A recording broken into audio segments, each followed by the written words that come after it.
Welcome to the City Current Show, powered by Higginbotham Insurance and Financial Services. This show focuses on sharing good news and powering the good in our community. Now here's your host, City Current CEO, Jeremy Park.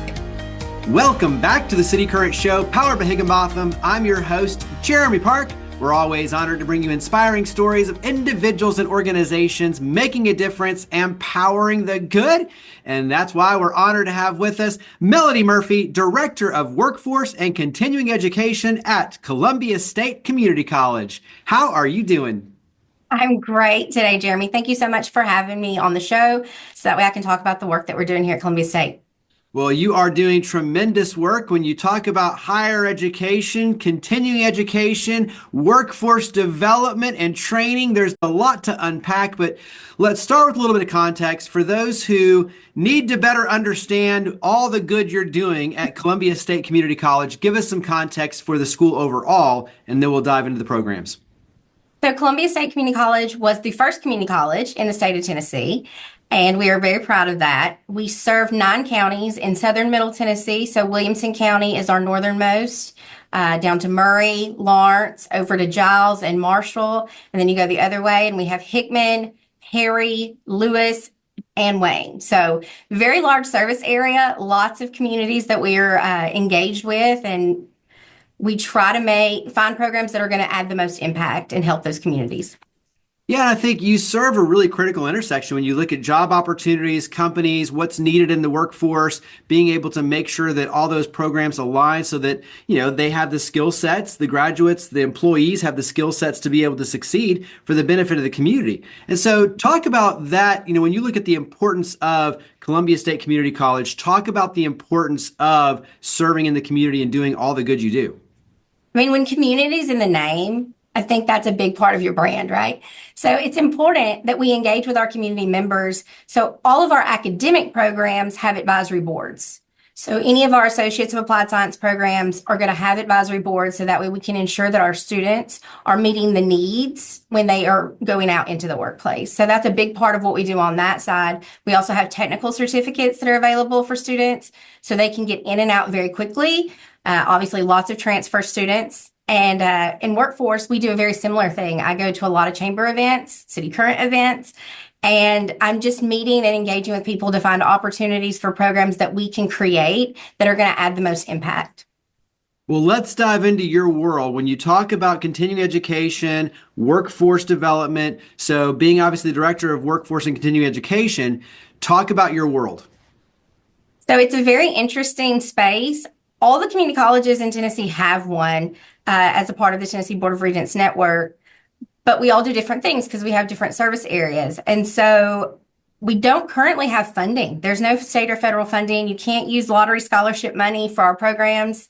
So there's a lot of barriers for us to really expand these into some crucial areas of need. And there's legislature in place and things are happening to hopefully change that because a lot of our work is short-term credential training. And that's how it started.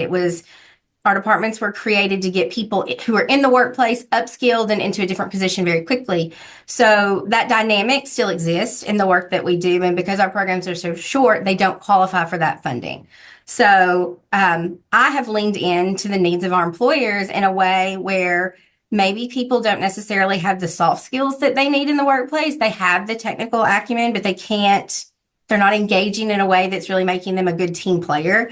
So taking that feedback, we just worked with some of our partners and we created this Leadership for Operational Excellence program. I don't know about you, Jeremy, but my first leadership position, I had no training. And there's not really a handbook that says this is how you lead people effectively because people are different. And so that's really kind of what spurred this, like how do we set people up for success, and also thinking about succession planning. Right? Like the silver tsunami, I'm sure most of you have heard of that. After the pandemic, people are leaving the workplace. There are less people to go into it. So how do we fill those needs? Well, one thing is creating good strategies internally. They're going to promote retention as well as development of leaders. Talk about timing, talk about structure of the program, because as you mentioned, when you look at the success of the programs overall for Columbia State, Community College, short-term, quick, flexible. Let's make this, like let's get you in, teach you what you need to know, and let's make sure that you're plugged in so that everybody wins. And then obviously that you have the core foundational pieces, obviously the English, the math, some of those pieces. But talk about it on your end when it comes to leadership. How is the program structured?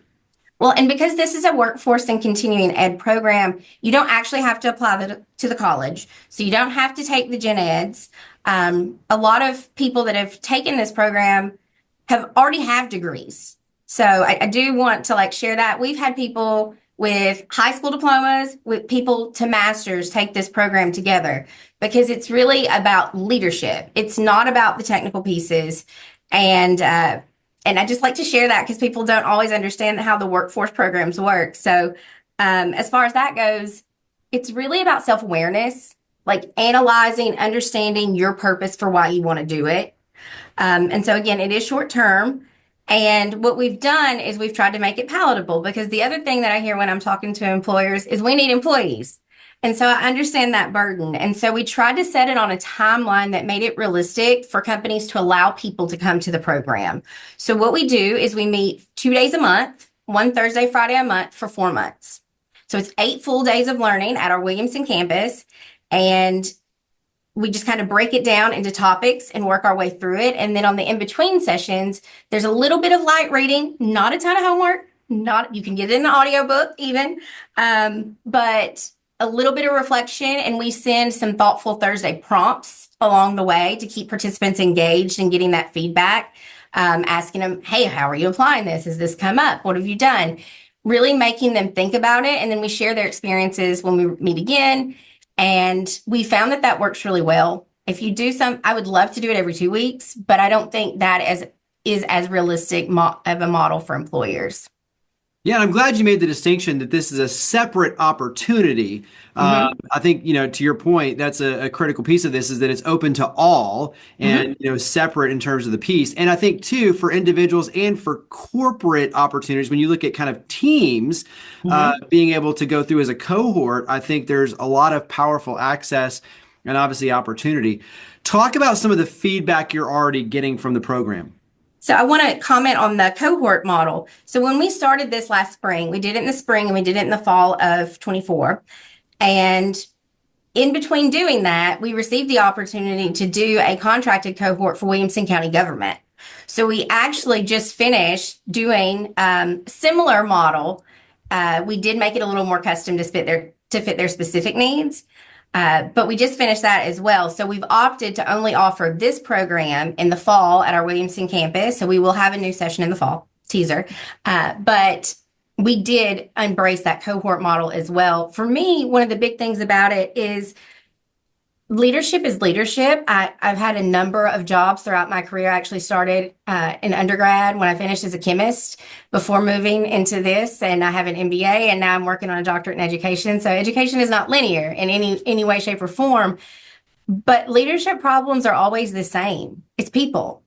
It's people and how you deal with them and how you engage. So as much as I love a cohort model, and I will do a cohort model for any company that wants, I do think there's a lot of value for leaders, especially new and emerging leaders, to build that network of leader allies that they can bond with and be around, and see that leadership is a dynamic that is integral in all transitions. So we've had heavy equipment operators to secretaries, master's level computer IT folks, cybersecurity, a lot of variety in the people that have come through the program.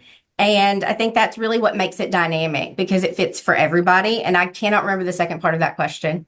Well, it was the testimonials, but I think also too, like you're alluding to, is the combination of different skills and people and, industries. That diversity brings together a powerful opportunity for collaboration, learning, mentorship. As you're learning together and growing together, these become friendships and bonds that you carry forward. And so once again, the connectivity of community, but also built around leadership is something that I think, you're expanding your sphere of influence with others who are trying to, hone in on their leadership skills. you become a great cohort yourself, a collaboration, a mentorship opportunity, a friendship opportunity, a connection opportunity that carries forward for our community. So I think that's another powerful element, is just who you're going through the program together with. But talk about the testimonials, the feedback you're getting from those who are going through the program.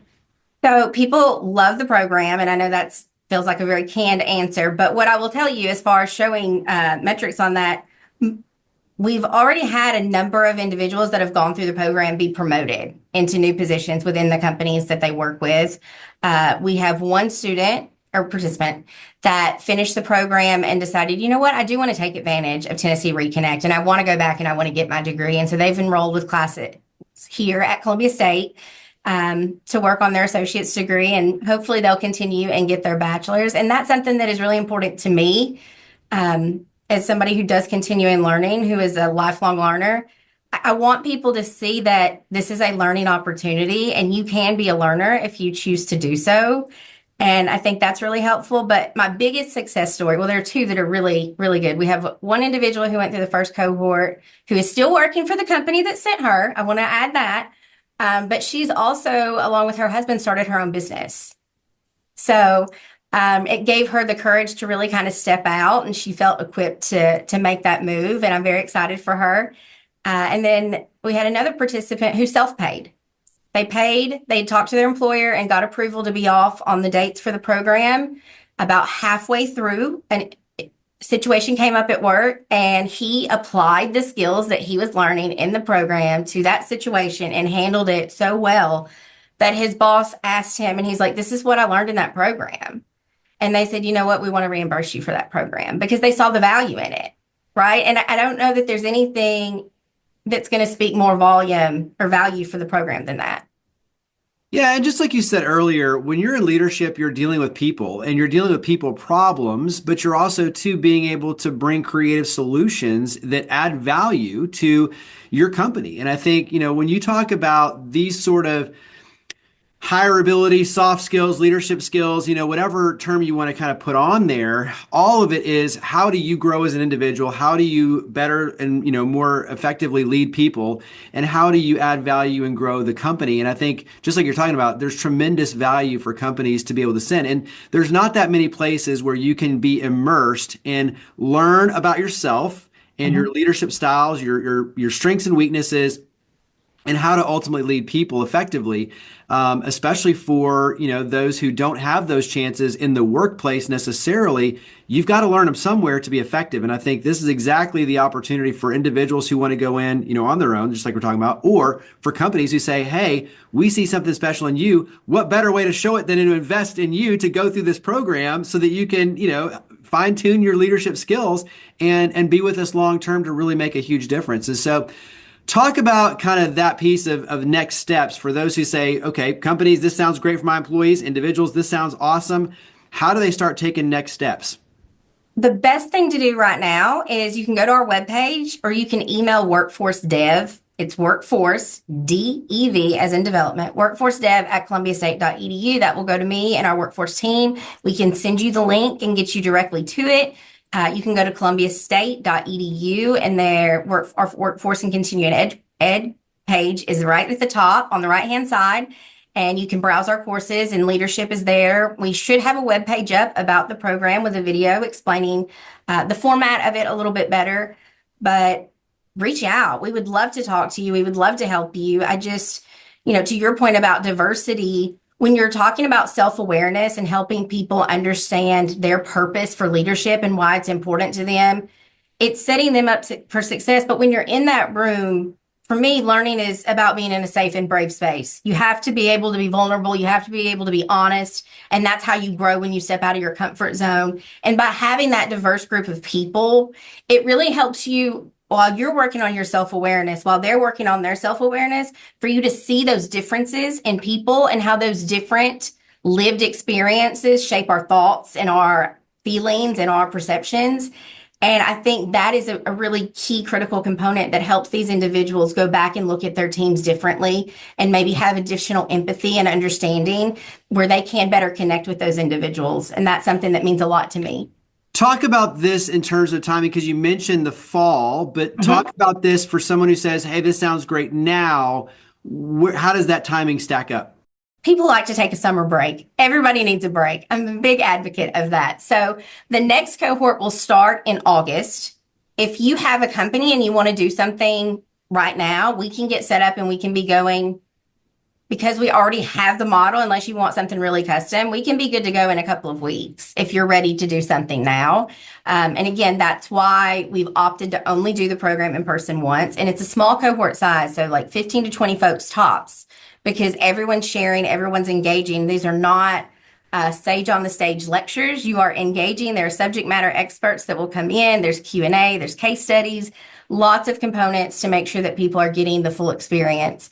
And so if you want to do one for your company, shoot me an email. We would love to talk to you, and we can get started whenever you're ready. Well, you never can say it enough in the world of media. So mention again your email, website. Where do we go to learn more and get plugged in? So columbiastate.edu/WCE will bring you straight to our webpage. If you want to see all the Columbia State stuff, you can leave that off. Or if you want to know more about our program specifically, just shoot us an email, workforcedev@columbiastate.edu, and we'll get back to you as soon as we can. That makes it easy. Well, Melody Murphy, Director of Workforce and Continuing Education with Columbia State Community College, thank you for all you do to power the good. Thank you for coming on the show. Thank you so much, Jeremy. I hope you have a great day. Higginbotham Insurance and Financial Services is proud to power the City Current Show. We're a people-first company that protects what matters most, the families, businesses, and trailblazers that keep our community going. As one of the nation's top independent insurance firms, Higginbotham is a single-source solution for business insurance, employee benefits, HR services, and personal insurance that's customized for you. We're here to serve you, the people you care about, and your community. Call 866-377-1959 or visit higginbotham.com.